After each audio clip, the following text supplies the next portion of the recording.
সবচেয়ে বড় চ্যালেঞ্জ সেটা হচ্ছে আল্লাহকে পাওয়া। কি করা? যে আল্লাহর কাছ থেকে আমরা এসেছি সেই আল্লাহকে দুনিয়াতে এবং আখিরাতে পাওয়া, এটাই চ্যালেঞ্জ। আল্লাহকে যে ব্যক্তি পেয়েছে সে দুনিয়ার সব পেয়ে গেছে। আল্লাহকে যে পায় নাই সে আসলে কিছুই পায় নাই, ইহকাল পরকালের কিছুই পায়নি। এখন আমরা আল্লাহকে পাবো কিভাবে? এটা বড় প্রশ্ন না? যে আল্লাহর কাছ থেকে, যে জান্নাত থেকে আমরা পৃথিবীতে চলে আসলাম, আর সেই জান্নাতে যেতে হলে তো আমাকে আল্লাহকে পেতে হবে। আল্লাহকে পেতে হলে আমার কি কি করণীয়? খুব শর্ট করে আমি কয়েকটা পয়েন্টস আপনাদেরকে শেয়ার করছি। 1 নাম্বার, আল্লাহকে পেতে হলে অবশ্যই তার নবী মুহাম্মদ সাল্লাল্লাহু আলাইহি ওয়াসাল্লামকে অনুসরণ করতে হবে। এছাড়া আল্লাহকে পাওয়ার দ্বিতীয় কোনো পথ নাই। আল্লাহকে পেতে হলে অবশ্যই তার নবী মুহাম্মদ সাল্লাল্লাহু আলাইহি ওয়াসাল্লামের আদর্শগুলো জীবনের প্রতিটা ক্ষেত্রে বাস্তবায়ন করতে হবে। চলাফেরা, ওঠা বসা, খাওয়া দাওয়া, ইস্তেঞ্জা করা, মুআমেলাত, ব্যবসা বাণিজ্য, অর্থনীতি, সমাজ, রাষ্ট্র, সব ক্ষেত্রে আপনাকে মুহাম্মদ সাল্লাল্লাহু আলাইহি ওয়াসাল্লামের তরিকা, আদর্শটাকে ফলো করতে হবে। তাহলে আপনি আল্লাহকে পাবেন ইনশাআল্লাহ। যে ব্যক্তি আল্লাহকে পেয়েছে সে দুনিয়াও পেয়েছে, আখিরাতও পেয়েছে। যে আল্লাহকে পায় নাই, দুনিয়াও বরবাদ, আখিরাতও বরবাদ। 1 নাম্বার তাহলে কি কাজ? আল্লাহ পাকের সর্বশেষ নবী মুহাম্মদ সাল্লাল্লাহু আলাইহি ওয়াসাল্লামকে অনুসরণ করা, তার আদর্শ মেনে চলা, 1 নাম্বার। 2 নাম্বার হচ্ছে 5 ওয়াক্ত নামাজ। আল্লাহকে পেতে হলে নামাজ লাগবে। নামাজ নাই, আল্লাহ নাই। ওয়াস্তাঈনু বিস-সাবরি ওয়াস-সালাহ, তোমরা সবর এবং সালাতের মধ্য দিয়ে আল্লাহর সাহায্য প্রার্থনা করো। আমরা এই জন্য নামাজে বলি ইয়াকা না'বুদু ওয়া ইয়াকা নাস্তাঈন, আমরা শুধু আপনারই ইবাদত করি এবং আপনার কাছেই সাহায্য প্রার্থনা করি। তো আল্লাহকে পেতে হলে নামাজের কোনো বিকল্প নাই। যে ব্যক্তি নামাজ পড়ে না, আল্লাহর সাথে তার কোনো সম্পর্ক নেই, নো কানেকশন। আপনি যে কোনো কিছু চাচ্ছেন, সেজদায় পড়ে আল্লাহর সামনে আত্মসমর্পণ করেই চাইতে হবে। ওয়াসজুদ ওয়াক্তারিব, আল্লাহ পাক কি বলেছেন? সেজদা করো, নিকটবর্তী হও। তো ব্যাখ্যা অনেক করা যায়। নামাজ না পড়লে কিন্তু মানুষ কুফরিতে লিপ্ত হয়।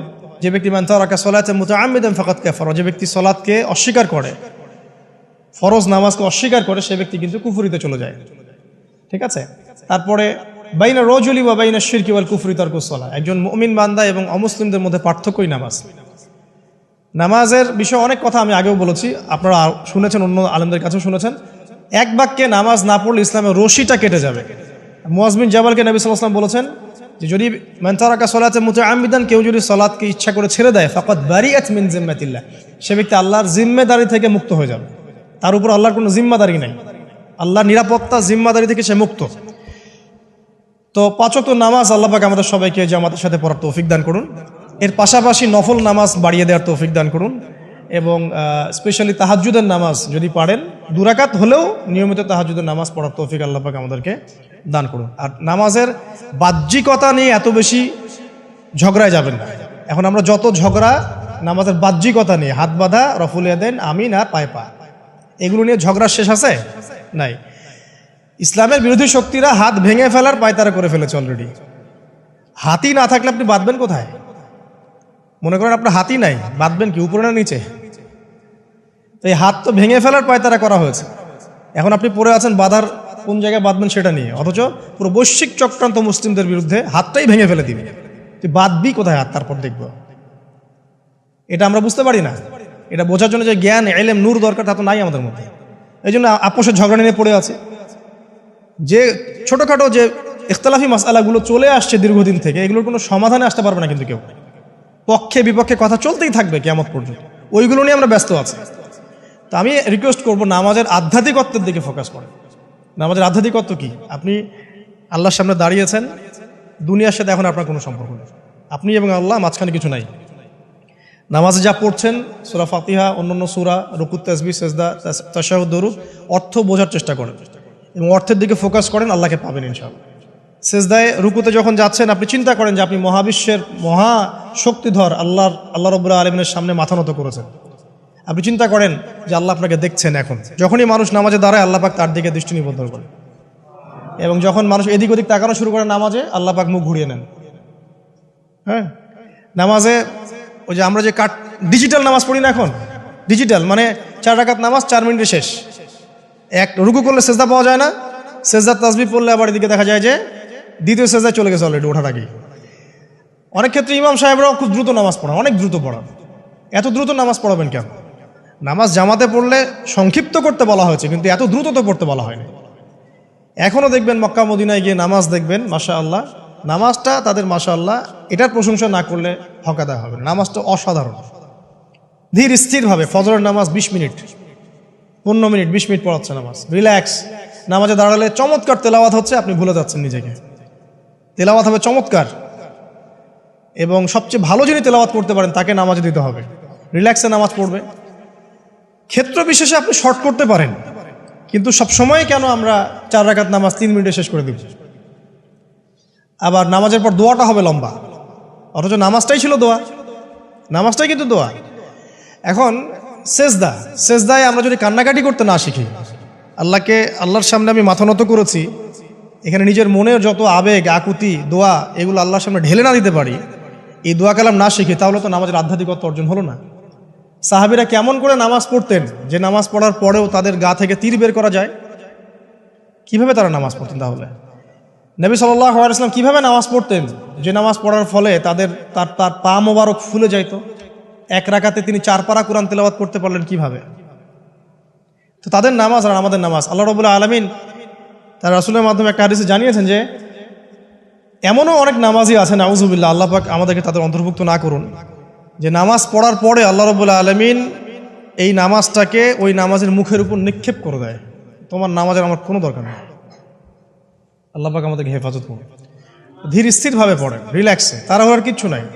ওয়ামা খালাকতুল জিন্না ওয়াল ইনসা ইল্লা লিয়াবুদুন, শুধুমাত্র আল্লাহর ইবাদত করার জন্যই তো পৃথিবীতে এসেছি। হোক না দোকানটা 5টা মিনিট পরে খুললে কি হবে? হ্যাঁ, জমিতে যান, জমিতে আধা ঘন্টা পরে গেলে কি হবে? যে আল্লাহ পাক আপনাকে বাঁচিয়ে রাখতে পারেন, সে আল্লাহ পাক আল্লাহর পথে সময় দিলে আপনাকে অফুরন্ত রিজিকও তো দিতে পারেন না? আপনি আল্লাহর হয়ে যান, বাকি সব আল্লাহ আপনার দায়িত্ব নিয়ে নেবেন ইনশাআল্লাহ। আপনি নিজে আল্লাহর হয়ে যান, আপনার সব কিছু দায়িত্ব কে নিয়ে নেবে? আল্লাহ নিয়ে নেবে। তো আল্লাহ পাক আমাদেরকে ধীর স্থিরভাবে আধ্যাত্মিকত্ব অর্জন করে নামাজ পড়ার তৌফিক দান করুন, আমিন। তো দেখুন, আল্লাহকে পাওয়ার সবচেয়ে সেরা মাধ্যম কি? নামাজ। তার আগে বলেছি নবী সাল্লাল্লাহু আলাইহি ওয়াসাল্লামের অনুসরণ। আল্লাহকে পাওয়ার তৃতীয় একটা মাধ্যম বলে দিই আমি, সওম বা রোজা রাখা। অল্প সময় ঘুরিয়ে নিচ্ছি, সওম বা রোজা রাখা। রোজা কেন আল্লাহকে পাওয়ার মাধ্যম জানেন? কারণ রোজা রাখা অবস্থায় আমরা কিন্তু গোপনে পানাহার করি না, করি? আমরা রোজা রেখেছি, গোপনে কিন্তু পানি খেতে পারি, কেউ দেখবে না। গোসল করছেন, আপনি পানি খেতে পারেন, কেউ দেখবে না। লুকিয়ে লুকিয়ে আপনি কিন্তু খাবার খেতে পারেন, কেউ দেখবে না, বাসায় কেউ নাই দেখার, কিন্তু আপনি খান না। আপনি সবর করেন, সহ্য করেন, একদম সূর্যাস্তের সময় গিয়ে আপনি ইফতার করেন। এই যে কাজটা আপনি কেন করেন? কারণ আপনি ফিল করেন যে আল্লাহ আপনাকে দেখছেন।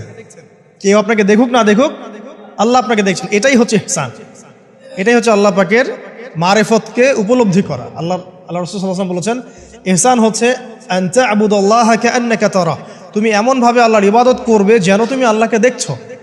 ওয়া ইল্লাম তাকুন তারাহু ফাইন্নাহু ইয়ারাক, তুমি আল্লাহকে দেখতে না পারলেও বিশ্বাস করবে আল্লাহ তোমাকে দেখছেন। এটা রোজা রাখলে উপলব্ধি হয় না যে আল্লাহ আমাকে দেখছেন? এটা হচ্ছে আল্লাহকে পাওয়ার মাধ্যম। এই জন্য রমাজানের রোজা অবশ্যই রাখবো ইনশাআল্লাহ। পাশাপাশি এই যে সোমবার, বৃহস্পতিবার বা এই যে মাসের 3 দিন আইয়ামে বীজের সওম আছে, 13, 14, 15, আরাফার সওম, আশুরার সওম বা নফল সওম, এগুলো রাখার অভ্যাস করলে আল্লাহকে পাওয়া যাবে ইনশাআল্লাহ তাআলা। আল্লাহ পাক আমাদেরকে বেশি বেশি সওম রাখার তৌফিক দান করুন। এবং আমাকে, আপনাদের সবাইকে বিগত জীবনে আমরা যারা বিভিন্ন সময় সওম রাখি নাই বা রাখতে পারি নাই, বা বিভিন্ন সালাত পড়ি নাই, করতে পারি নাই, এগুলোকে হিসেব করে আদায় করার তৌফিক আল্লাহ পাক দান করুন, আমিন। 4 নম্বর একটা মাধ্যম বলে দিই আল্লাহকে পাওয়ার, সেটা হলো তিলাওয়াতে কোরআন। কোরআন তেলাওয়াত যে যত বেশি করবে, অর্থ উপলব্ধি করে পড়বে, সে আল্লাহ পাককে চাক্ষুষ পাবে ইনশাআল্লাহ। মানে আল্লাহ রাব্বুল আলামিন একটা চিঠি দিয়েছেন, মনে করেন আপনাকে, আপনার একজন কথার কথা এক্সাম্পল দিচ্ছি, যে আপনার কোনো একজন বন্ধু আছে অনেক দূরের কোনো দেশে, তা আপনি তাকে দেখেনও নাই, আপনি তাকে চিনেনও, মানে আপনি তার চেহারা দেখেন নাই, তাকে চিনেন না, তার সাথে যোগাযোগের মাধ্যম হচ্ছে আপনার চিঠি বা মেসেজ, ঠিক আছে? এখন সে আপনাকে কিছু মেসেজ পাঠালো, এই মেসেজের মধ্যে সে কিছু ইনস্ট্রাকশন দিয়েছে যে এইগুলো করতে হবে, এগুলো করতে হবে, বা আপনার প্রতি ভালোবাসার ইজহার করছে। কারণ এই মেসেজটা যদি আপনি পড়তে পারেন, তাহলে আপনি আপনার বন্ধুর সাথে একটা কানেকশন তৈরি করলেন না? বুঝতে পারছি না? আচ্ছা, এখন সমস্যা হচ্ছে কি, আমরা ওই মেসেজটা পড়তেই পারি না। আমরা তো কোরআনটা পড়তেই জানি না, তাহলে মেসেজটা পাবো কিভাবে? আর যারা পড়তে জানি সেই ভাষাটা বুঝি না। এখন ওই বন্ধু মনে করেন চিঠি লিখেছে বাংলা ভাষায়, আর আপনি বাংলা পড়তে জানেন না, তাহলে কি পারবেন উপলব্ধি করতে তার মনের ভাব, সেই বন্ধুর আবেগ, ভালোবাসা, প্রেম আপনি কি উপলব্ধি করতে পারবেন? লিখেছে সে উর্দু দিয়ে বা ইংরেজিতে, আপনি ইংরেজি বোঝেন না, ইংরেজি লিখতে পারেন না, তাহলে কি আপনি তার চিঠি বুঝতে পারবেন? এখন আমরা যেহেতু আরবি বুঝি না, এই কারণে কোরআনের মধ্যে কি বলেছেন আল্লাহ রাব্বুল আলামিন আমরা উপলব্ধি করতে পারছি। আমি কি বুঝাতে পারছি? তো কোরআন শুধুমাত্র তিলাওয়াত করা যথেষ্ট নয়। তিলাওয়াত করলে আপনি প্রত্যেক হরফে 10 নেকি পাবেন, কোনো সমস্যা নাই, কিন্তু ওই মেসেজটাকে উপলব্ধি করতে হলে আপনার অর্থটা জানতে হবে। অর্থ জানলে পরে আপনি দেখবেন আল্লাহকে আপনি চাক্ষুষ সামনে পাচ্ছেন ইনশাআল্লাহ তাআলা। আপনি হতাশ হয়েছেন, হতাশা দূর করার জন্য সূরা আছে কোরআন। বিপদে পড়েছেন, বিপদ দূর করার সূরা আছে কোরআন। আপনার রিজিকের সমস্যা কাটানোর সূরা কোরআনে আছে।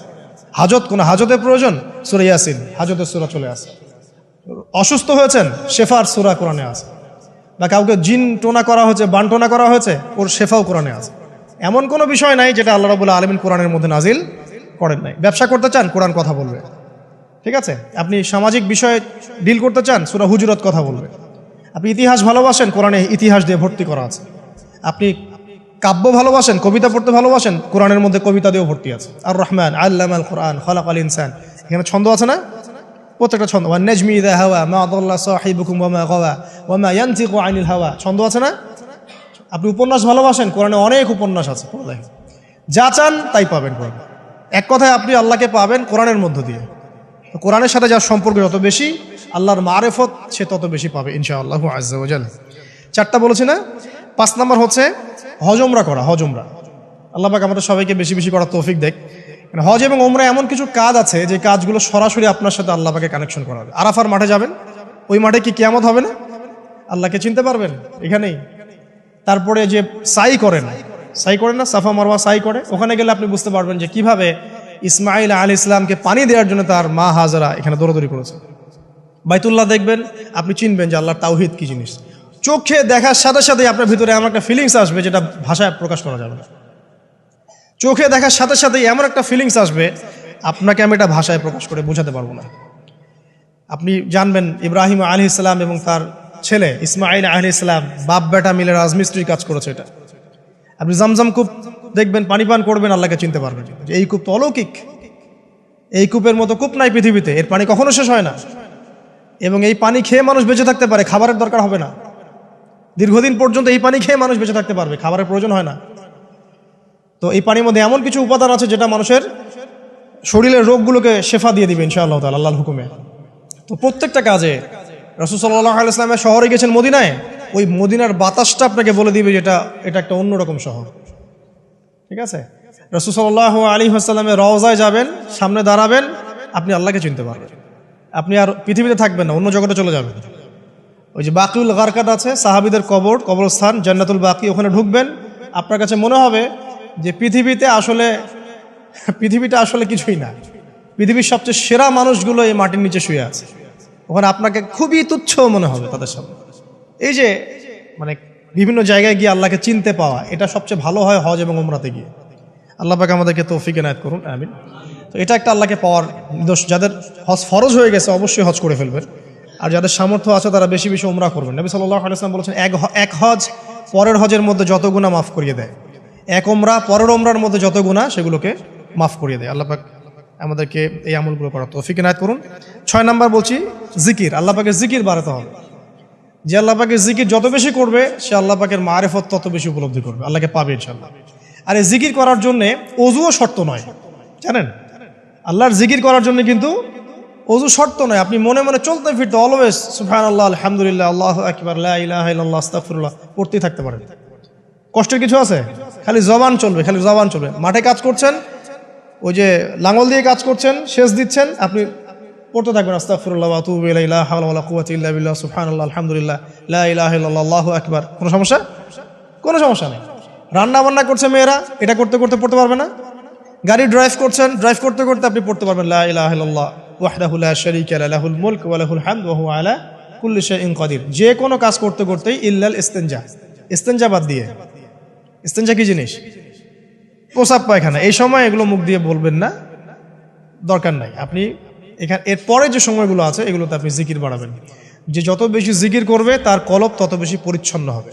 যার কলব যত পরিচ্ছন্ন, আল্লাহর নূর তার কলবে তত বেশি আসবে, সে আল্লাহ পাকে তত কাছে পাবে ইনশাআল্লাহু আজ্জা ওয়া জাল। 7 নাম্বার দোয়া ইস্তেগফার বাড়িয়ে দেয়া। আল্লাহর কাছে বেশি বেশি দোয়া করতে হবে। দোয়া বাড়িয়ে দেন। দোয়ার জন্য হুজুর ডাকতে হবে না, দোয়ার জন্য আমাকে ডেকে বাসায় খাওয়ানোরও দরকার নেই আপনার। দোয়ার জন্য আপনি যথেষ্ট।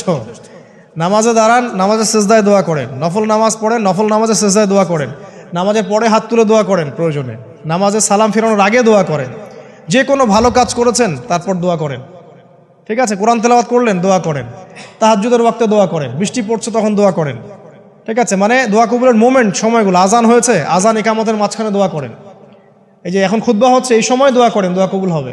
দিনী মজলিসে বসেছেন, দোয়া করেন, দোয়া করতে থাকেন মনে মনে। যত বেশি আপনি দোয়া করতে পারবেন আল্লাহর কাছে, ইনশাআল্লাহ আল্লাহকে আপনি তত কাছে পাবেন ইনশাআল্লাহ। এটা আল্লাহকে পাওয়ার অন্যতম মাধ্যম। এবং ইস্তেগফার, ইস্তেগফার মানে কি? তওবা করা। আস্তাগফিরুল্লাহাল্লাযী লা ইলাহা ইল্লা হুয়াল হাইয়ুল কাইয়ুম ওয়া আতুবু ইলাইহি। এটা বেশি বেশি পড়বেন, দিনে কমপক্ষে 70 বার বা 100 বার পড়ার চেষ্টা করবেন। আল্লাহ পাক তৌফিক দান করুন। কয়টা বলেছি ভাই? 7টা। আচ্ছা, 8 নাম্বার হচ্ছে সদকা করা। সদকা, দান সদাকা আল্লাহর কাছে খুব বেশি পছন্দের। দান সদকা করার জন্য সম্পদ লাগে না, আমার কথা শোনেন। দান সদকা করার জন্য সম্পদ লাগে না, কলিজা লাগে, মন লাগে। বহু বড় বড় মানুষ আছে দান সদকা করতে পারে না, কোটিপতি, জাকাত দেয় না, আছে না? আর বহু গরিব মানুষ ভ্যান চালায়, কৃষিকাজ করে, দেখবেন 100 টাকা দান করে দিল। মন থাকতে হয়, মন, কলিজা বড় থাকতে হয়।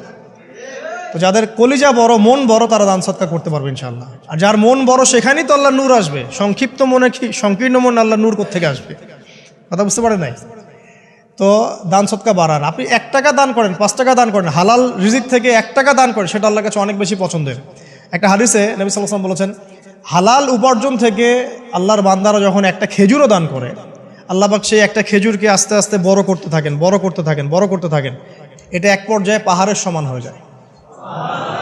এবং কিয়ামতের মাঠে মানুষ তার দান এবং সাদাকার যে ছায়া, এই ছায়ার নিচে অবস্থান করবে। আপনার বিপদ হয়েছে, দান সদকা করেন, বিপদ দূর হয়ে যাবে ইনশাআল্লাহ। জটিল কোনো রোগ হয়েছে, কোনো ডাক্তার ট্রিটমেন্ট করতে পারছে না, সদকা করেন, রোগ ভালো হয়ে যেতে পারে ইনশাআল্লাহ। সদকার ব্যাপক ফজিলত আছে। সদাকা, দান সদাকা, দোয়া, এগুলো তাকদিরের যে বিপদ আপদগুলো আছে না, ঝুলে আছে, আমাদের তাকদিরে বিপদ আছে না অনেক, এগুলোকেও সরিয়ে দিতে পারে। এই শক্তি আছে দোয়া এবং দান সদকার মধ্যে। আল্লাহ পাক আমাদেরকে বেশি বেশি সদাকা করার তৌফিক দান করুন, আমিন। আর সদাকা নফল না করতে পারলেও কমপক্ষে ফরজ জাকাতটুকু দিবেন, ফরজ জাকাতটুকু দিবেন। কারণ জাকাত, সদকা এবং ব্যবসা, এগুলো হচ্ছে ইসলামিক অর্থনীতির মূল ভিত্তি, এর সাথে কৃষিকাজ। আর দুটো বলে শেষ করে দেই। 9 নম্বর হচ্ছে আমর বিল মারুফ এবং নাহি আনিল মুনকারের কাজ করা, মানে সৎ কাজের আদেশ করা, মানুষকে অসৎ কাজে নিষেধ করা। এই কাজটা যে যত বেশি করবে সে তত বড় ব্যবসায়ী। কারণ কি, আপনার দাওয়াতে, আপনার লেকচার শুনে, আপনার বই পড়ে, আপনার নসিহত শুনে যদি একটা মানুষও দিনের পথে ফিরে আসে, ওই একটা মানুষের সারা জীবনের যে নেক কাজ, এই সমস্ত নেক কাজের একটা অংশ আপনি পাবেন। আবার আপনি কাউকে অন্যায় থেকে বারণ করেছেন, আপনার দাওয়াত শুনে কেউ সিগারেট ছেড়ে দিয়েছে, মাদক ছেড়ে দিয়েছে, জেনা ছেড়ে দিয়েছে, পর্ন ছেড়ে দিয়েছে, বা হারাম সুদ ছেড়ে দিয়েছে, ওই মানুষটা এখন সারা জীবন যত ভালো কাজ করবে, এই পুরো ভালো কাজের একটা অংশ আপনি পাবেন ইনশাআল্লাহ। এর চেয়ে বড় কিন্তু কোনো ব্যবসা নাই। এই কাজটা করলে আল্লাহ পাকের রহমত নেমে আসে, আর এই কাজটা ছেড়ে দিলে আল্লাহ পাকের গজব নেমে আসবে। যখন মানুষ ন্যায়ের আদেশ এবং অন্যায় নিষেধ ছেড়ে দিবে, আল্লাহর গজব নেমে আসবে। আর মানুষ যত বেশি সৎ কাজে আদেশ করবে, অসৎ কাজে নিষেধ করবে, আল্লাহর রহমত তত কাছে আসবে ইনশাআল্লাহ। আল্লাহকে পাওয়া যাবে ইনশাআল্লাহ তাআলা। আল্লাহ পাক আমাদেরকে তৌফিক এনায়েত করুন। আর সর্বশেষ একটা বলে শেষ করে দেই, সেটা হলো যে আল্লাহর দিনকে, আল্লাহর দিনের খেদমত করা বা দিনের কল্যাণে নিজেকে নিয়োজিত রাখা। আল্লাহর দিনের খেদমত করা বা দিনের কল্যাণে নিজেকে নিয়োজিত করলে আল্লাহ পাককে পাওয়া যাবে ইনশাআল্লাহ। এই পৃথিবীতে আল্লাহ পাকের সবচেয়ে গুরুত্বপূর্ণ জিনিসটা কি? নিয়ামতটা কি? আল্লাহর দিন না? এই দিন ছাড়া কি পৃথিবীতে আর কিছু আছে? একটা হাদিসে আসছে যে পুরো পৃথিবীটাই তো অভিশপ্ত। পুরো পৃথিবীটা কি? অভিশপ্ত। শুধুমাত্র দিনের এলেম অর্জনের জায়গা ছাড়া, তালেবে এলেমদের জায়গা ছাড়া, দিনী মাহফিলগুলো ছাড়া, যেখানে নামাজ হয় এই জায়গাগুলো ছাড়া বাকি সব অভিশপ্ত জায়গা। তো এখানে পৃথিবীতে সবচেয়ে গুরুত্বপূর্ণ এবং ইম্পর্টেন্ট, আল্লাহর কাছে প্রিয় জিনিসটা কি? আল্লাহর দিন। তো আল্লাহর সেই প্রিয় জিনিসটাকে যারা এগিয়ে নেওয়ার চেষ্টা করবে, সেই দিনের খেদমত করার চেষ্টা করবে, দিনের জন্য একটা মসজিদ করা, একটা মাদ্রাসা করা, হ্যাঁ, একটা কোনো ভালো কোনো প্রকল্প করার চেষ্টা করবে, আল্লাহ পাক কি তাদেরকে রক্ষণাবেক্ষণ করবেন না? আল্লাহ পাক তাদের অভিভাবক হবেন না? নিঃসন্দেহে হবেন ইনশাআল্লাহ। এবং ইনশাআল্লাহ তাআলা তারা পৃথিবীতেও সফল হবে, পরকালেও ইনশাআল্লাহ তাআলা সাফল্যের চাদর তাদেরকে আঁকড়ে ধরবে ইনশাআল্লাহ তাআলা। আল্লাহ রাব্বুল আলামিন আমরা সবাইকে এই দুনিয়াতে আল্লাহকে পাওয়ার তৌফিক দান করুন, এবং যে কাজগুলো করলে পরে আল্লাহকে পাওয়া যায় সেই কাজগুলো বেশি বেশি করে করার তৌফিক আল্লাহ পাক দান করুন। এবং পরকাল আল্লাহ রাব্বুল আলামিন আমাদের গুনাহগুলোকে মাফ করে আল্লাহর রহমতের চাদরে আমাদেরকে আবৃত করে নিন। আল্লাহুম্মা আমিন। আকুলু কওলি হাযা আস্তাগফিরুল্লাহ লি ওয়া লাকুম ওয়া লিসাইরিল মুসলিমিন। বারাকাল্লাহু লানা ওয়া লাকুম বিল আয়াতিল হাকীম। ইন্নাহু তাআলা জাওয়াদুন কারীম ওয়া রাউফুর রহিম। মাসীহুদ দাজ্জাল এসেছে, আসে নাই মানে সে এখন আত্মপ্রকাশ করেনি মানুষের রূপে, কিন্তু তার জন্ম হয়েছে, সে আছে, যেখানে থাকার সেখানেই আছে। তার যেটা মিশন, সেই মিশন চলছে বিশ্বজুড়ে এবং তার মিশনগুলো বাস্তবায়ন করছে এখন ইহুদিরা। কারণ ইহুদিদেরকে নিয়েই সে বিশ্ব শাসন করবে। সামনের সময় আরও ভয়ঙ্কর। যত দিন যাবে কিয়ামতের যে আলামতগুলো বাকি আছে সেগুলো আস্তে আস্তে চোখের সামনে দেখা যাবে। 10টা বড় বড় আলামত এখনো দেখা যাচ্ছে না, বাকি ছোট ছোট যত আলামত আছে তার 100টার মধ্যে 99টাই দেখা যাচ্ছে। কি কি দেখা যাচ্ছে কয়েকটা বলি।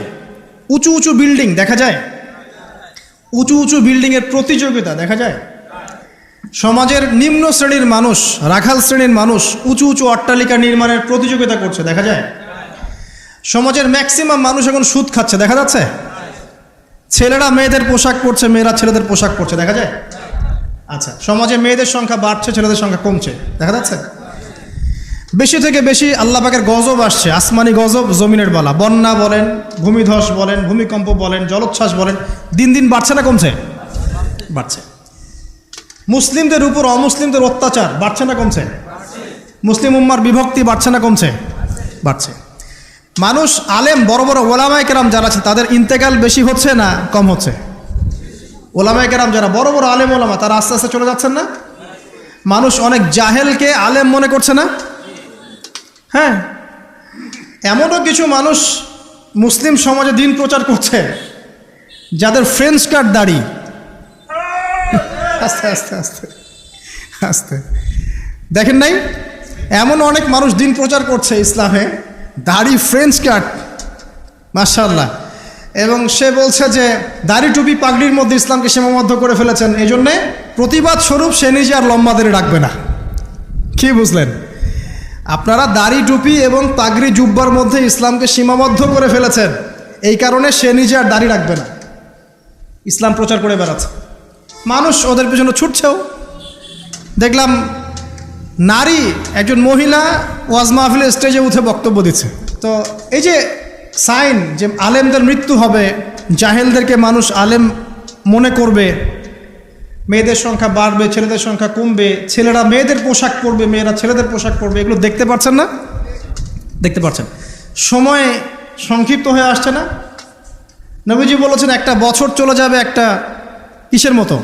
মাসের মতো। মাস যাবে সপ্তাহের মতো, সপ্তাহ যাবে একটা দিনের মতো। সময়ের বরকত কমছে না? কমছে। হঠাৎ মৃত্যু বাড়ছে না মানুষের?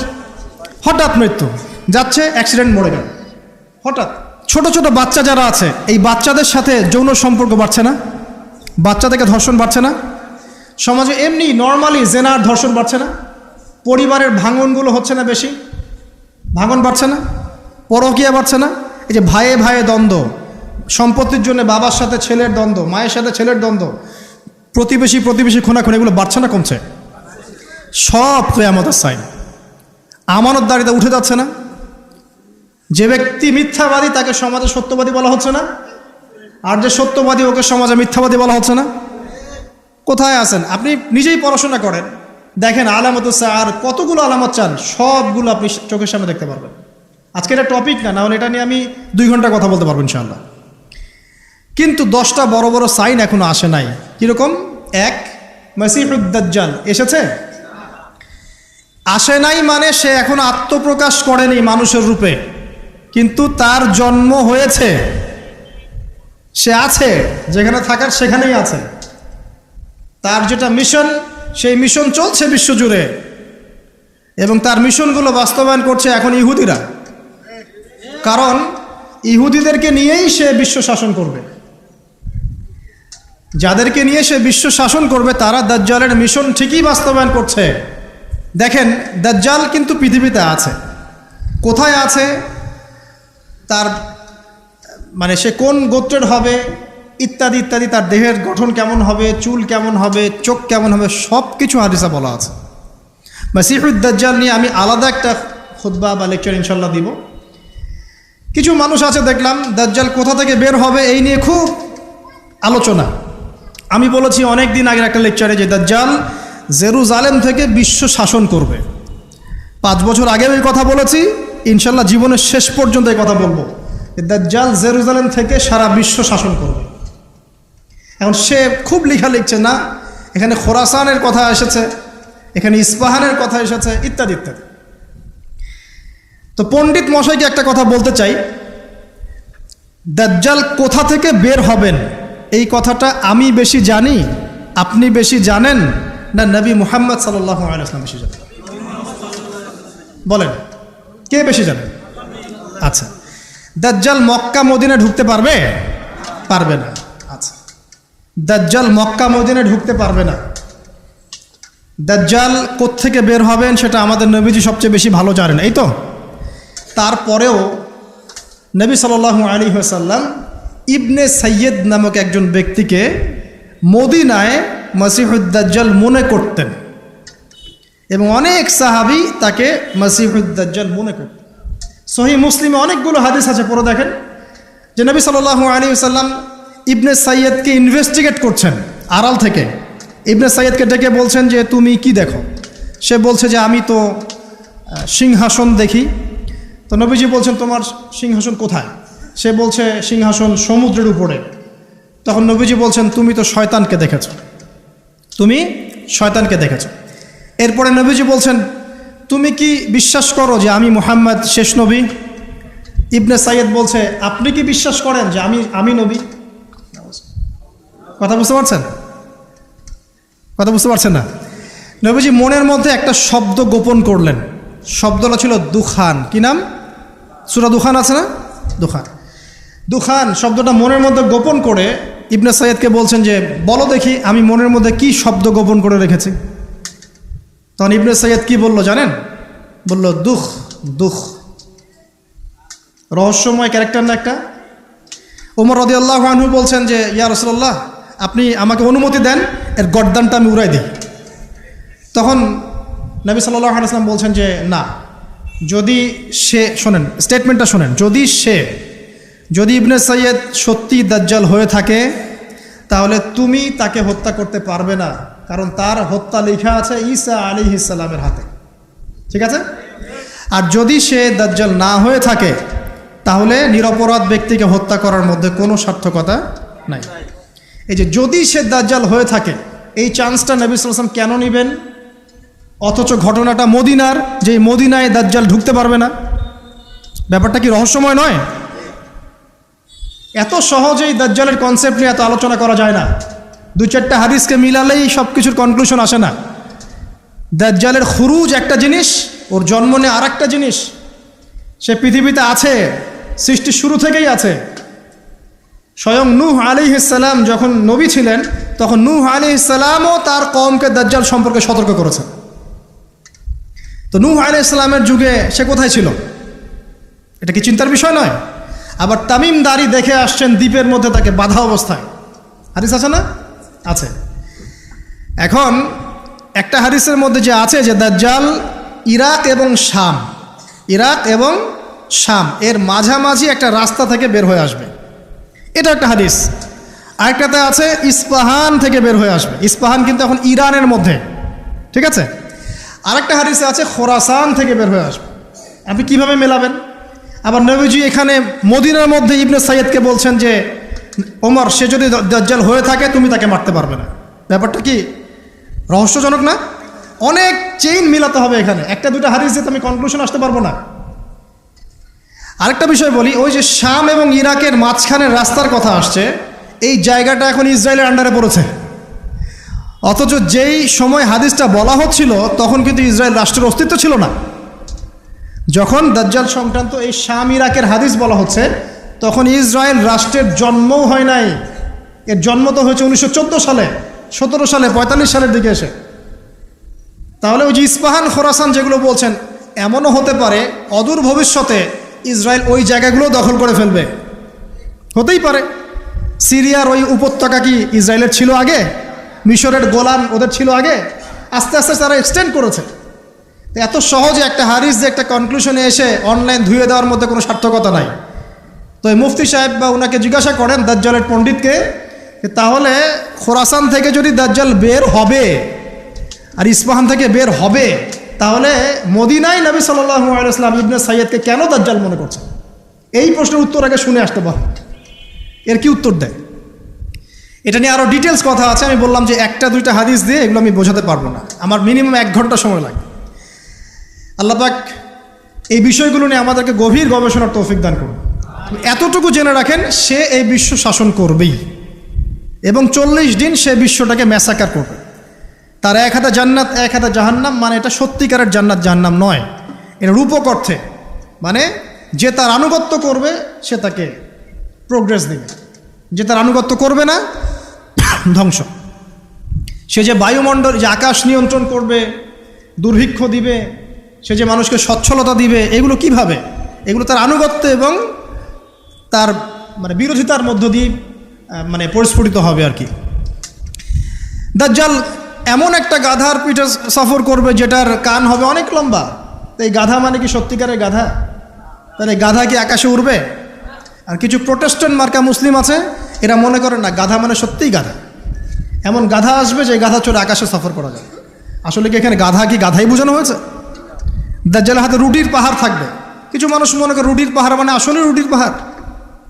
আসলে কি রুটির পাহাড় মানে খাবারের নিয়ন্ত্রণ? এগুলো বোঝার জন্য কি আপনার পিএইচডি করার দরকার আছে? তো অনেক ডেপথ এই সাবজেক্টটা, এটাকে আপনাকে খুব গভীরভাবে পড়তে হবে। চলুন, এই সাইনটা এখন দেখা যাচ্ছে না, সে এখনও আত্মপ্রকাশ করে নাই, অচিরেই করবে। তবে এতটুকু জেনে রাখেন, সে আত্মপ্রকাশ করলে জিউসদেরকে নিয়ে সারা বিশ্ব সে শাসন ঠিকই করবে। তবে আল্লাহ পাক তাকে এবং পুরো জিউসদেরকে ওই জেরুজালেমে ধ্বংস করবেন কিভাবে?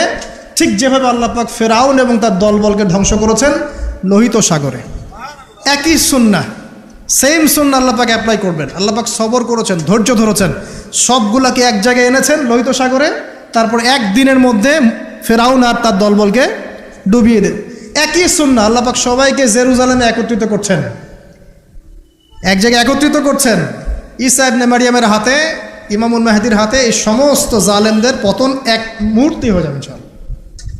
এটা হবে সামনে, এটা দেখা যাচ্ছে না। আর কি? ইয়াজুজ আর মাজুজ দেখতে পাচ্ছেন না, 3টা বড় বড় ভূমিকম্প দেখতে পাচ্ছেন না। আর কি পাচ্ছেন না? ইয়েমেনের আগুন দেখতে পাচ্ছেন না, দাব্বাতুল আরদ দেখতে পাচ্ছেন না, ঈসা আলাইহিস সালামের আগমন দেখতে পাচ্ছেন না। মানে এই যে বড় বড় সাইনগুলো, এগুলো আপনি দেখতে পাচ্ছেন না। বাকি সব ছোট ছোট আলামতগুলো দেখতে পাচ্ছেন না? দেখতে পাচ্ছেন। এটা আপনার সময় সামনে অপেক্ষা করছে।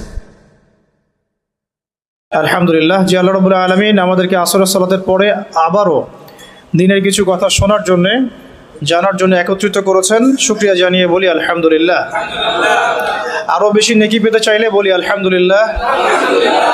আল্লাহুম্মা লাকাল হামদ হামদান কাসীরান তাইয়িবান মুবারাকান ফীহ। দরুদ এবং সালাত বর্ষিত হোক প্রিয় নবী সাল্লাল্লাহু আলাইহি ওয়াসাল্লামের প্রতি। সংক্ষিপ্ত আকারে দরুদ পড়ি। আল্লাহুম্মা সাল্লি ওয়া সাল্লিম আলা নবিয়িনা মুহাম্মদ ওয়া আলা আলিহি ওয়া আসহাবিহি আজমাইন। সম্মানিত উপস্থিতি, এই পর্যন্ত আমরা যে বিষয়গুলো আলোচনা করেছি সেটা হলো আইয়ামে জাহিলিয়াতের জাহালাত সমূহ এবং সেই জাহালাতগুলো বর্তমান সমাজে, রাষ্ট্রে এবং বিশ্বে মওজুদ আছে কি না এর একটা পর্যালোচনা। এর পাশাপাশি আমরা আলোচনা করেছি সেই জাহালাতগুলো থেকে বের হওয়ার জন্যে আল্লাহ রাব্বুল আলামিন নবী সাল্লাল্লাহু আলাইহি ওয়াসাল্লামকে দীর্ঘ 23 বছর কোরআনুল কারীম এবং সুন্নাহ এর মানদণ্ডে এমন একটা পথ ও পদ্ধতি বা নীতিমালা, রূপরেখা আল্লাহ পাক দান করেছেন, যেই মশাল হাতে নিয়ে নবী সাল্লাল্লাহু আলাইহি ওয়াসাল্লাম আইয়ামে জাহিলিয়াতের অন্ধকারগুলো দূর করেছেন, একটা আলোকিত সমাজ শুধু বিনির্মাণ করেন নাই, বরং প্রতিষ্ঠা করেছেন, যেটার ফল আমরা এখন পর্যন্ত ভোগ করছি। আমরা এটাও আইডেন্টিফাই করলাম যে ওই জাহালাতগুলো বর্তমান বিশ্বের মধ্যে আছে কিনা, বর্তমানে আমাদের সমাজে এবং রাষ্ট্রে আছে কিনা, এবং এগুলো থেকে বের হওয়ার জন্য সিরাতের আদলে মানে সিরাতের সুন্নাতে আমরা কিভাবে আমাদের কর্মসূচি প্রণয়ন করলে আজও সেই ওহির জ্ঞানের আলোকে চলমান জাহালাতগুলোকে মোকাবেলা করতে পারবো এবং সেগুলোকে দূর করে একটা আলোকিত সমাজ বিনির্মাণ করতে পারবো। এই পথ পদ্ধতির উপর এখানে আলোচনা হয়েছে ইনশাআল্লাহ, যার মূল কেন্দ্রটাই হবে ইলম অর্জন বা জ্ঞানতাত্ত্বিক একটা বিপ্লব বা রেভলিউশন। জ্ঞানের পাশাপাশি প্রয়োজন হবে ওলামায়ে কেরামের সোহবত, প্রয়োজন হবে জ্ঞান অনুযায়ী আমল, মানে ইলম অনুযায়ী আমল, প্রয়োজন হবে তাজকিয়া বা আত্মশুদ্ধি, প্রয়োজন হবে আমর বিল মারুফ সৎ কাজে আদেশ, ওয়া নাহি আনিল মুনকার অসৎ কাজে নিষেধ, প্রয়োজন হবে হালাল অর্থনীতি, আদর্শ পরিবার এবং ব্যাপক দাওয়াতের মধ্য দিয়ে চেষ্টা করতে হবে যাতে আমরা একটা ইসলামী রাষ্ট্র কায়েম করতে পারি। এবং প্রয়োজনে দাওয়াতের পাশাপাশি আমাদেরকে সর্বাত্মক প্রস্তুতি রাখতে হবে অন্যায়ের প্রতিবাদ করার। এবং অন্যায়ের প্রতিবাদের বিভিন্ন স্রোত আছে, স্বার্থ থাকলে, সামর্থ্য থাকলে হাত দিয়ে, সেটা না থাকলে অন্তত জবান দিয়ে, সেটাও না থাকলে অন্তত পক্ষে কলব দিয়ে ঘৃণা করতে হবে। আর ইনশাআল্লাহ তাআলা আমরা যদি একটা মদিনা রাষ্ট্রের কাঠামোতে যেতে পারি তাহলে ইনশাআল্লাহ তাআলা দাওয়াতের সাথে, তাবলীগের সাথে গাজওয়া এবং সারিয়া এবং জিহাদের মধ্য দিয়ে আমরা মক্কা বিজয় পর্যন্ত যাব ইনশাআল্লাহ। যেটা আজ হোক আর কাল হোক, এই বিশ্ববাসী দেখবেই যে ইনশাআল্লাহ মুসলিমরা বাইতুল মাকদিস জয় করেছে। এটাতে সন্দেহের কোনো অবকাশ নাই, এবং এই কথাগুলো বলতে কারো হীনমন্য হওয়া উচিত নয়। আমরা এটাও জেনেছি এর আগের সেশনে যে দাওয়াত দেওয়ার সময় আংশিক দাওয়াত দিব না, বরং পরিপূর্ণ দাওয়াত দেওয়ার চেষ্টা করব, সত্য স্পষ্ট করব। এবং এই দাওয়াতের ফলশ্রুতিতে যদি আমাদের উপরে কোনো জুলুম, নির্যাতন, নিপীড়ন নেমে আসে সেক্ষেত্রে সবর করব। এবং জুলুমের ভাষা যেমন হবে প্রতিবাদের ভাষাও তেমন হবে। যদি আমরা দুর্বল থাকি তাহলে সবর, আর শক্তিশালী হলে প্রতিরোধ। সবরের ফলেও ফলাফল আসে, আবার প্রতিরোধের ফলেও ফলাফল আসে।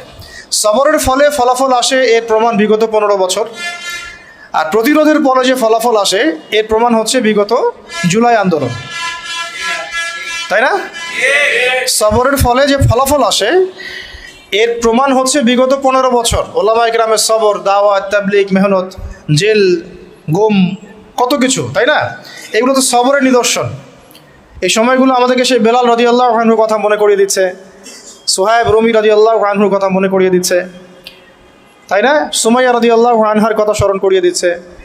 এরকম অগণিত সাহাবী, আম্মার রাদিয়াল্লাহু আনহু, মুসআব ইবনে উমাইর, আবু বকর as-সিদ্দিক, উসমান বিন আফফান, তো এই যে বড় বড় সাহাবী, তাদের কথা আমাদেরকে স্মরণ করাচ্ছে এই সবরগুলো। আবার জুলুমের প্রতিবাদের যদি ভাষা বেছে নেওয়া হয়, জুলুমের বিরুদ্ধে প্রতিবাদের ভাষা বেছে নিলেও যে ফলাফল আসে তারও প্রমাণ আমরা দেখলাম যে হ্যাঁ, এই পদ্ধতিতেও কাজ হয়। কিন্তু আফসোসের বিষয় হচ্ছে, ওই যে শুরুতে বলেছি যে আমরা শুধুমাত্র ধর্মীয় জীবনে শিরকে লিপ্ত নই, বরং আমরা রাজনীতি, অর্থনীতি, শিক্ষা, সংস্কৃতি প্রত্যেকটা সেক্টরেই শিরক এবং কুফরের মধ্যে আছি। তো একটা অন্যতম রাজনৈতিক শিরক, কুফর, তাগুত এবং কি বলবো যে চিন্তার দর্শনের পার্থক্য, দ্বৈনতা হচ্ছে এমন যে আমি নোট করে নিয়ে আসছি যে গণতান্ত্রিক পদ্ধতিতে, তথাকথিত গণতান্ত্রিক পদ্ধতিতে যদি কেউ প্রতিবাদের ভাষা বেছে নেয়, রাজপথে নেমে পড়ে, ঠিক আছে, মারে এবং মরে। আবার বলছি, তথাকথিত গণতান্ত্রিক পদ্ধতিতে কেউ যদি প্রতিবাদের ভাষা বেছে নেয়, রাজপথে নেমে পড়ে, হাতে ছোটোখাটো তুলে নেয়, ঠিক আছে, এবং নিজেও মারে এবং মরে, তো গণতান্ত্রিক পদ্ধতিতে আমরা তাদেরকে কখনো বলি না। কিন্তু এর যদি 10 ভাগের 1 ভাগও দাড়ি টুপিওয়ালা মানুষেরা করতেন, রাজপথে নেমে হালকা পাতলা কিছু অস্ত্র হাতে নিয়ে অন্যায়ের প্রতিবাদ করতেন এবং মারতেন এবং মরতেন, তখন দাড়ি টুপিওয়ালা মানুষদেরই এক শ্রেণী আবার ওই দাড়ি টুপিওয়ালাদেরকেই বলতেন, আর বাকিরা তো বলতোই, বিশ্ব মিডিয়া তোলপাড় হয়ে যেত। তাই এই হলো জাহালাত। দেখুন, তবে ওই ভাষায় যে কাজ হয় এটার প্রমাণ কিন্তু বিগত জুলাই বিপ্লব। কাজ তো হয়েছে নাকি?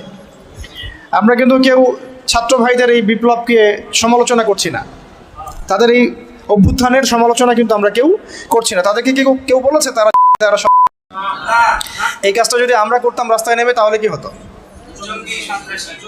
হতো কি না? আমরা তো করিনি, শুধু এতটুকু বলেছিলাম যে দিন কায়েম হয় দাওয়াত এবং জিহাদের মধ্য দিয়ে।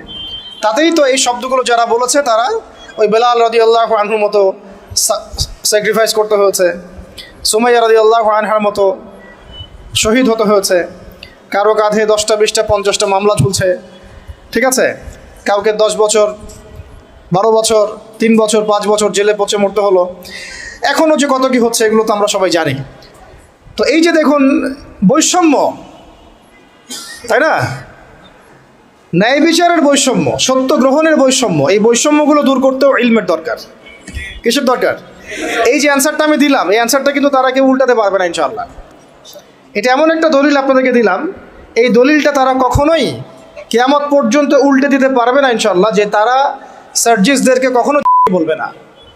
গণতান্ত্রিক পন্থীরা এবং সো কল ডেমোক্রেটিক সিস্টেমের মধ্যে যারা আছেন তারা কখনো আমাদের এই ভাইদেরকে কখনো সন্ত্রাসী বলবে না, বরং গণতান্ত্রিক পদ্ধতিতে তারা এই কনফ্লিক্টগুলোকে জায়েজ করে নিয়েছে। এটা আমরা যদি সিরাতের ভাষায় কথা বলতাম এবং তাবলিগের সাথে দাওয়াতের সাথে আমরা বলতাম, এতটুকু বলতাম যে অন্যায়ের প্রতিবাদ করা উচিত, যেখানে জুলুম হবে তার প্রতিরোধ করা উচিত, শুধু প্রতিরোধ করা উচিত, তাহলে আমাদেরকে বিশ্ব মিডিয়ায় একেবারে বলে তুলকালাম করে ফেলত, তাই না? করেছে, করতো, ভবিষ্যতেও করবে। ভবিষ্যতে আবার নতুন কোনো মদ আসে, নতুন কোনো বোতলে, বুঝতে পারছি কি, নতুন কোনো মদ আসে বা নতুন কোনো বোতল আসে, তাহলে তারাও একই সুন্নতেই হাঁটবে বলে আমরা মনে করি। এই জন্যে আমরা এই পদ্ধতিতে যারা আছে তাদেরকে বিশ্বাস করতে পারি না। এই আদর্শ এই দিনের মধ্যে যারা প্রবেশ করেছে তাদেরকে আমরা সিরাতের আলোকে বিশ্বাস করতে পারি না। যাই হোক, ওইটা আমাদের আজকে আলোচনার টপিক না। ইনশাল্লাহ একদিন আপনাদেরকে পলিটিক্যাল সায়েন্স পড়াবো ইনশাল্লাহ। এটা নিয়ে অনেক কথা আছে আর কি, কিভাবে এর মধ্যে শিরক আছে, কুফর আছে, এবং কিভাবে এরা রোমানদের দাসত্ব করছে, রোমান সভ্যতার দাসত্ব তারা কিভাবে করছে আমি আপনাদেরকে দলিল দিয়ে, প্রয়োজনীয় স্লাইড দিয়ে বা প্রেজেন্টেশন দিয়ে বুঝাই দিব ইনশাআল্লাহ। আজকে অন্য প্রসঙ্গ, যেহেতু ওই প্রসঙ্গে আসি, যে যত কিছুই আমরা দেখছি আশপাশে, আবার কনক্লুশনে আসি, যত কিছু, যেমন ব্যক্তি জীবনের ফিতনাগুলো, ব্যক্তি জীবনের জাহালাতগুলো, সামাজিক ফিতনাগুলো, সামাজিক জাহালাতগুলো, অর্থনৈতিক ফিতনাগুলো, অর্থনৈতিক জাহালাতগুলো, সাংস্কৃতিক ফিতনা, সাংস্কৃতিক জাহালাত, পলিটিক্যাল ফিতনা, পলিটিক্যাল জাহালাত, এবং দুনিয়াবী সাফল্য, পরকালীন মুক্তি, এই কয়েকটা মৌলিক বিষয়কে ট্রেস করতে হলে, বুঝতে হলে, আইডেন্টিফাই করতে হলে, এই সমস্যাগুলো চিহ্নিত করতে হলে এবং সমাধানের পথ বের করতে হলে একটাই সলিউশন, সেটা হচ্ছে আমাদের প্রত্যেককেই যার যার জায়গা থেকে ইলমের চর্চা করতে হবে। ঠিক আছে ভাই? আর ইলমের চর্চাটা আমরা কিভাবে করব, আমাদের সামনে রাস্তা কি কি, এবং আসলে আমরা যারা জেনারেল লাইনে পড়েছি তাদের হালত তো আরও দুর্দশা অনেক বেশি খারাপ। তো সব কিছু মিলিয়ে আমাদের একটু সলিউশনে আসতে হবে যে কীভাবে আমরা করতে পারি। প্রথম কথা হচ্ছে ভাই, 1 নম্বর পয়েন্টগুলো খুব ভালো করে একটু মাথায় নিব আমরা। 1 নম্বর হচ্ছে যে ইলম যে ফরজ, এটা আমার মাথায় আগে সেট করতে হবে। কি বললাম ভাই, বলেন? ইলম অর্জন যে ফরজ, এটা আপনার মাথায় আগে বদ্ধমূল করতে হবে, মনন মগজে, হৃদয়ে, মননে, মগজে বদ্ধমূল করতে হবে যে ইলম অর্জন করা নফল নয়, সুন্নত নয়, মুস্তাহাব নয়, এটা ফরজ কাজ। তো প্রথম কথা কি বললাম বলেন? ইলম অর্জন করা যে ফরজ, এটা আমাদের মনে, মেজাজে, দেমাগে বদ্ধমূল করতে হবে। বুঝতে পারছি? আমরা সবাই কিন্তু জুমার নামাজকে গুরুত্ব দেই না, দৈনিক নামাজ সে পড়ুক না পড়ুক, জুমার সালাতে হাজির। কেন? তার ধারণা হচ্ছে এই নামাজ না পড়লে তার ইসলাম টিকবে না, কাফের হয়ে যাবে, তাই না? আবার দেখা যায় রমজান মাসে রোজা মাস্ট বি রাখতেইছে, তারাবি পড়ছে। তো অনেকে নামাজ পড়ছি, কেন পড়ছি? কারণ আমি এটাকে ফরজ হিসেবে মূল্যায়ন করছি। কিন্তু আপনি ইলম অর্জনকে মূল্যায়ন করছেন না খুব একটা, কারণ আপনি এটাকে ফরজিয়াতটাকে আপনি মূল্যায়ন করতে পারছেন না। মনে করছেন এটা নফল, করলেও হয় না করলেও হয়, এইটা ওলামায়ে কেরামদের কাজ, আমাদের পড়তে হবে না, আমরা না করলেও চলবে। আবার অনেকে মনে করেন যে অনেক সময় পড়ে আছে, পরে শিখে নিব, এটা একটা ধোঁকা শয়তানের। আবার অনেকে মনে করেন যে আমার বয়স হয়ে গেছে, আমি পারবো না, আমি জেনারেল লাইন থেকে আসছি, আমি কি পারবো এগুলা, এরকম অনেকে মনে করেন। শয়তান 3টা ধোঁকায় ফেলে আমাদেরকে আর কি। একটা হচ্ছে যে আমার দ্বারা হবে না, আমি পারবো না, এটা একটা ধোঁকায় ফেলে। আরেকটা হচ্ছে আমি অনেক জানি, আমার জানার দরকার নাই। এটাও জেনারেল ভাইদের মধ্যে বহুত ফেতনা আছে এরকম আর কি। ফেসবুকে কি কম দেখলাম, ইউটিউবে কি কম লেকচার শুনছি, আমি কি কম বিষয়ভিত্তিক বই পড়ছি, এরকম চিন্তা আর কি। তো মনে করে আমি অনেক জানি, এবং অনেক জানি এতটাই কেবার বা আত্মহমিকা চলে আসে যে ওলামায়ে কেরামের সমালোচনা করতে বা তাদের ভুল ধরতে বা তাদেরকে অনেক সময় কাফের ফতোয়া দিতেও বুক কাঁপে না। দেখা যায় যে মানে স্বঘোষিত মুজতাহিদ হয়ে গেছে আর কি।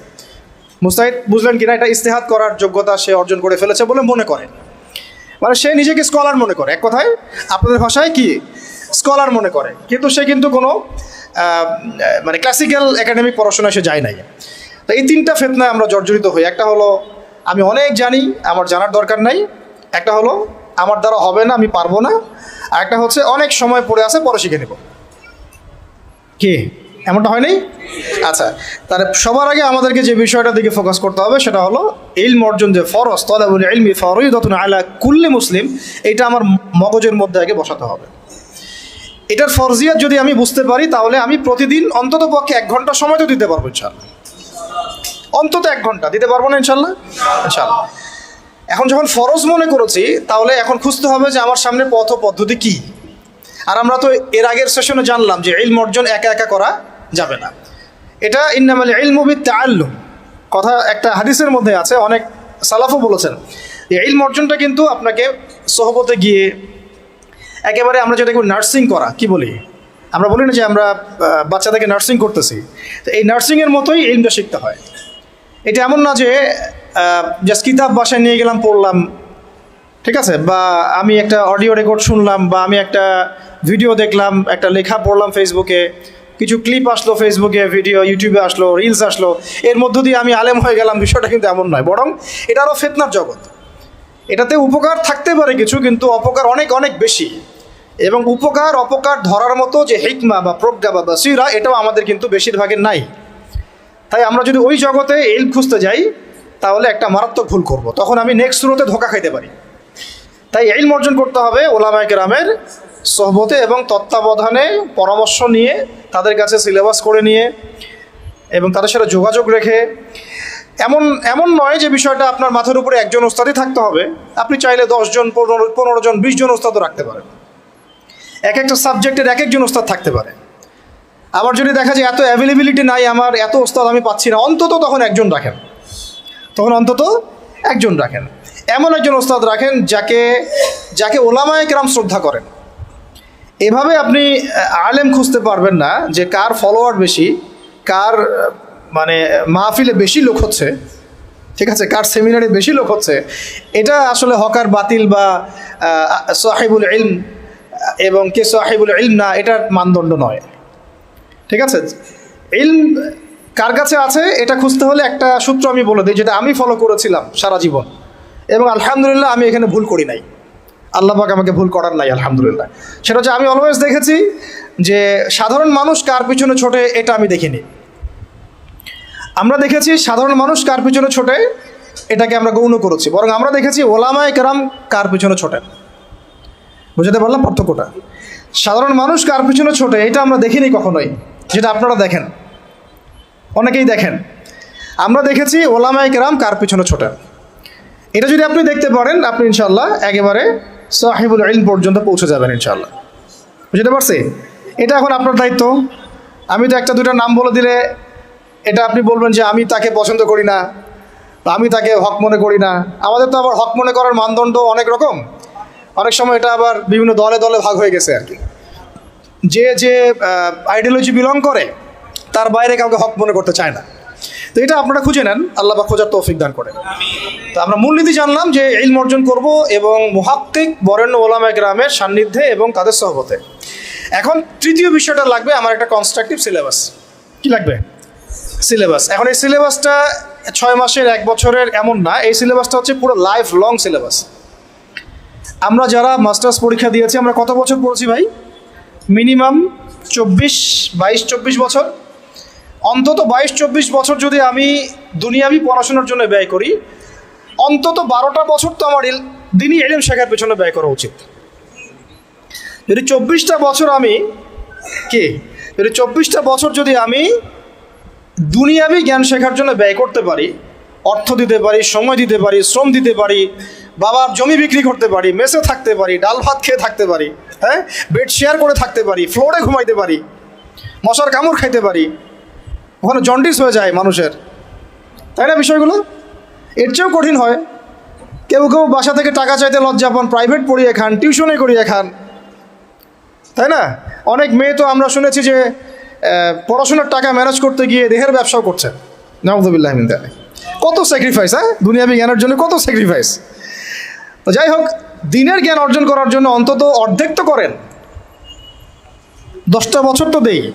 কারণ দিনের ইলম তো আসলে 10 বছরে অর্জন করা যাবে না, এটা তো স্টার্টিং হবে, এটা হবে শুধুমাত্র বিগিনিং অনলি। কারণ ইলম কাকে বলে এটা তো আমি আসলে বুঝাইতে পারতেছি না, আমি আসলে বুঝতেছি যেটা আমি আপনাকে বুঝাইতে পারতেছি না।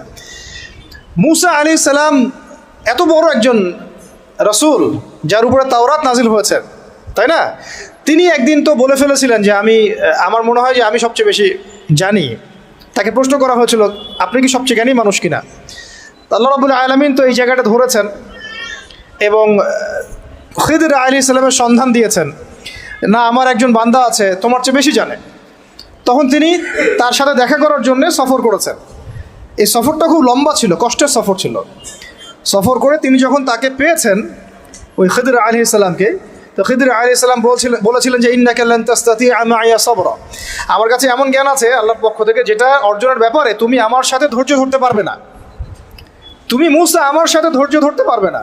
নবীকে বলা হচ্ছে এই কথাটা, আরেকজন নবীকে বলা হচ্ছে তোমার চেয়েও জ্ঞানী মানুষ আছে, এবং তার নাম খিদর আলাইহিস সালাম।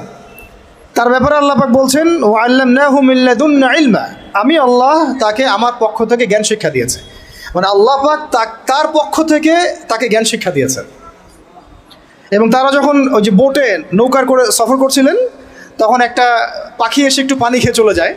তখন খিদর আলাইহিস সালাম বলেছিলেন যে এই যে পাখিটা যতটুকু পানি নিয়েছে, এই যে পাখিটা যতটুকু পানি নিয়ে গেছে এখান থেকে, এই পুরো কায়নাতে